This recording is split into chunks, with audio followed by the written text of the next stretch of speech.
The city of Brookhaven had always prided itself on being safe. People liked to believe crime existed elsewhere. In the shadows of bigger places, on the news, in stories whispered about distant towns. But Brookhaven had its monster, and his name was Vincent Morelli. Morelli's organization controlled the docks, the truck routes, the nightclubs. Everyone knew it, yet no one could prove it. His money flowed through politicians' pockets. His men made witnesses vanish, and his enemies rarely lived long enough to regret their choices. If not for Special Agent Daniel Reed, the FBI's star investigator, Morelli might have grown untouchable. Reed was a name whispered with admiration in precincts and coffee shops alike. He had broken kidnapping rings, tracked serial arsonists, even solved a grisly string of disappearances that no one else could crack. Colleagues called him the closer. Citizens called him a hero. And now he was the man assigned to bring Morelli down. Reed ran his team with the quiet confidence of someone who saw through chaos. He combed through surveillance tapes, pored over financial ledgers, pressed confidential informants until they bled secrets. Yet every lead against Morelli collapsed in smoke. Witnesses suddenly retracted their statements. Wiretaps failed without explanation. Sting operations ended in ambushes, as if the mobster had a ghost whispering in his ear. Still, Reed pressed forward. His partner, Agent Julia Navarro, admired his persistence. "Danny," she said one late night as they pinned photos to the evidence board, "I don't know how you do it.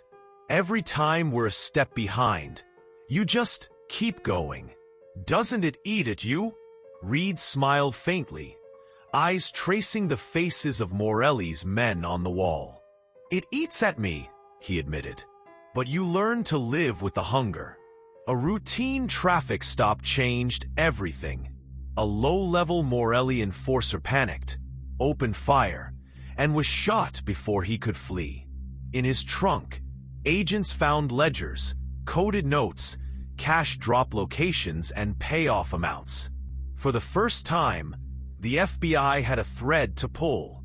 Reed urged caution, but Navarro insisted they had momentum. The team began planning a raid on Morelli's main warehouse. Everyone knew this was it. One decisive strike could end the mobster's empire. But someone else knew too. The night before the raid, Morelli's men cleared the warehouse. By the time the FBI stormed it, the building was empty except for a single chair, and on it, a handwritten note. "Nice try. Better luck next time." The failure shook the bureau. How had Morelli known? How many times could coincidence explain disaster? Whispers began about a leak inside the task force. The idea was poison. Suspicion eroded trust. Paranoia crept into every glance. Navarro confronted Reed privately. "You don't think," she hesitated, "someone in here's feeding him?" Reed's expression darkened. "If someone is," he said, "I'll find them." Weeks later, Navarro devised a trap. She circulated a false report that the FBI had secured a witness willing to testify against Morelli, hidden in a safe house. Only the task force knew. 2 nights later, gunmen stormed the safe house. The witness was shot dead. The mole was real. Navarro turned to Reed, voice trembling with fury. "Whoever it is, they've got blood on their hands now." The FBI's internal affairs swept in, digging into every agent's records. Navarro worked sleepless nights, convinced she'd find the traitor. Then one morning, she was summoned to the director's office. Inside sat her superior, and Daniel Reed. He didn't look like the legend everyone adored. He looked tired, hollow. Navarro froze. "Danny, what's going on?" Reed's voice was low, broken almost. "It's me, Julia." The words hung in the air like a gunshot.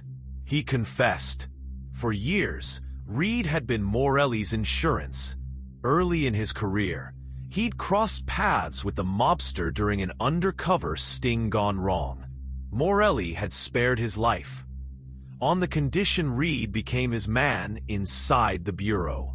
It started small.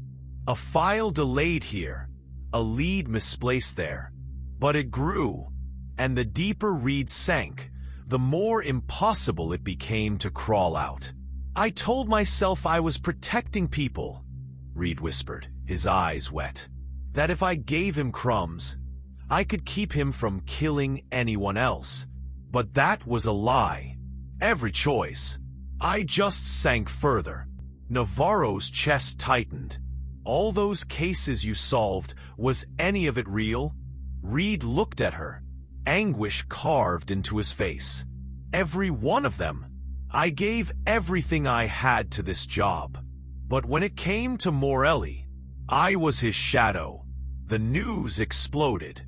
The FBI's golden boy, the man the community trusted most, had been the mole all along. Morelli walked free once again, charges gutted by compromised evidence. Reed vanished into witness protection, traded his name for silence. Navarro never forgave him. She told herself it was because of the blood spilled, the trust shattered. But late at night, she admitted another truth.